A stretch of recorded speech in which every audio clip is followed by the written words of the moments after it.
السلام علیکم ورحمۃ اللہ وبرکاتہ۔ خدمت خلق ایک جامع لفظ ہے، یہ بڑا وسیع مفہوم رکھتا ہے۔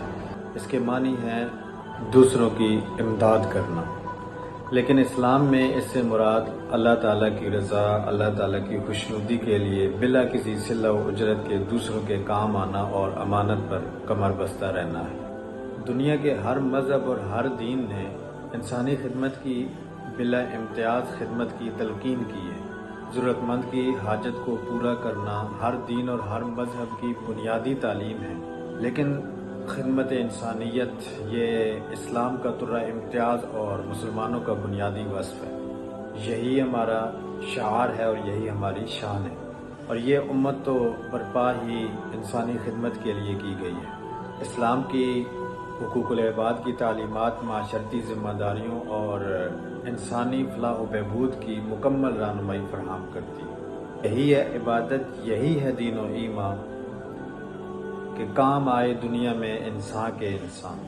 پہلا سبق ہے یہ کتاب خدا کا کہ ساری مخلوق ہے کنبہ خدا کا، ہے وہی دوست خالق دو سرا کا، خلائق سے ہے جس کو رشتہ والا، یعنی وہی اللہ تعالیٰ کا دوست ہے، وہی اللہ کا ولی ہے، وہی اللہ تعالیٰ کے قریب ہے جس کو اللہ تعالیٰ کے کنبے یعنی اللہ تعالیٰ کی مخلوق کے ساتھ محبت کا رشتہ۔ ناظرین، کہا جاتا ہے کہ انسان ایک معاشرتی حیوان ہے، وہ معاشرے میں رہنے پر مجبور ہے، اسے قدم قدم پر دوسروں کے سہارے کی ضرورت پڑتی ہے۔ مال و دولت کی وسعتوں کے باوجود انسان ایک دوسرے کا محتاج ہے، اور اس احتیاج کو دور کرنے کے لیے آپسی تعاون، ہمدردی، خیر خواہی، محبت کا جذبہ سماجی ضرورت کا جز لا ینفعک ہے، اور انسان وہی ہے جو دوسروں کا خیر خواہ اور ہمدرد ہو۔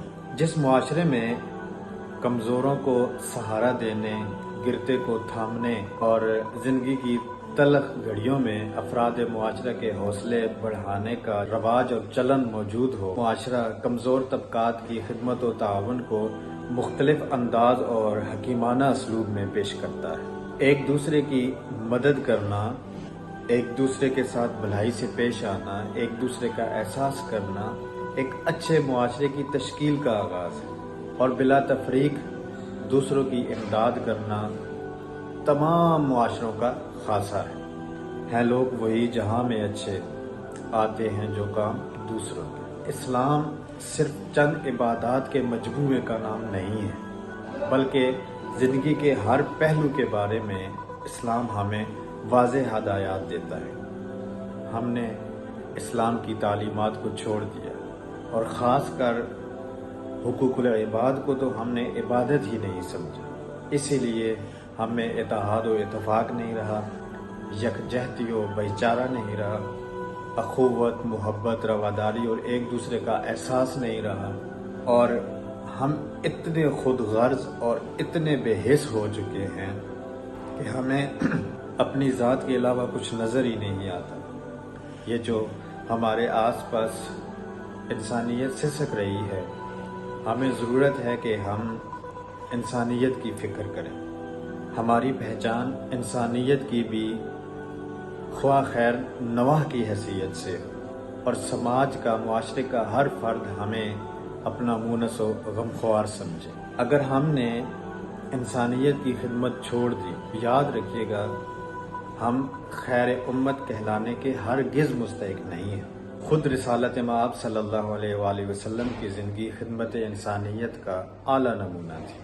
نبوت سے قبل آپ صلی اللہ علیہ وآلہ وسلم خدمت خلق، یتیموں سے ہمدردی، پریشان حالوں کی مدد، محتاجوں مسکینوں کی داد رسی اور دیگر رفاہی کاموں کے حوالے سے آپ صلی اللہ علیہ وآلہ وسلم معروف تھے، اور نبوت سے سرفراز کیے جانے کے بعد تو پوری انسانیت اور تمام نوع انسانیت جس طرح آپ صلی اللہ علیہ وآلہ وسلم کے احسانات کے زیر بار ہے، اس کو تو شمار ہی نہیں کیا جا سکتا۔ آپ صلی اللہ علیہ وآلہ وسلم نے اپنی پوری زندگی خدمت انسانیت میں گزار دی۔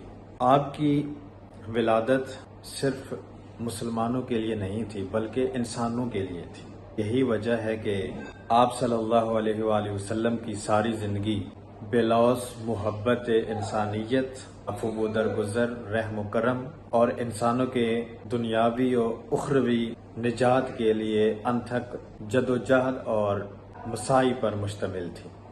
اس بنیاد پر ہمیں چاہیے، مسلمان جتنے بھی ہیں، بہن بھائی، خاندان، علاقے کے لوگ، ہم سب کو چاہیے کہ ہم سب نبی علیہ الصلوۃ والسلام کے اسوہ حسنہ پر چلتے ہوئے اپنی زندگیوں کا نصب العین انسان اور انسانیت کی خدمت کو بنائیں۔ دعا ہے اللہ تعالی ہمیں اپنے کنبے کی خدمت کرنے کی توفیق عطا فرمائے، اللہ ہم سب کو آپس میں اتحاد و اتفاق نصیب فرمائے، اور اللہ اس تنظیم کو کامیاب فرمائے۔ میں ہمیشہ آپ سے صرف ایک ہی بات کی ریکویسٹ کرتا ہوں کہ آپ اس تنظیم کے ساتھ شامل ہوں، اس تنظیم کو کامیاب کریں۔ یہ تنظیم کسی ایک شخص کی نہیں ہے، یہ تنظیم اس پورے علاقے کی ہے۔ جتنے ہمارے علاقے کے لوگ ہیں ان سب کی یہ تنظیم ہے۔ میں چاہتا ہوں کہ ہمارے علاقے کا نام اس تنظیم سے روشن ہو، فلاح انسانیت کی حوالے سے ہمارے علاقے کا نام ہو۔ اس مشن میں آپ میرا ساتھ دیجیے۔ اللہ حافظ۔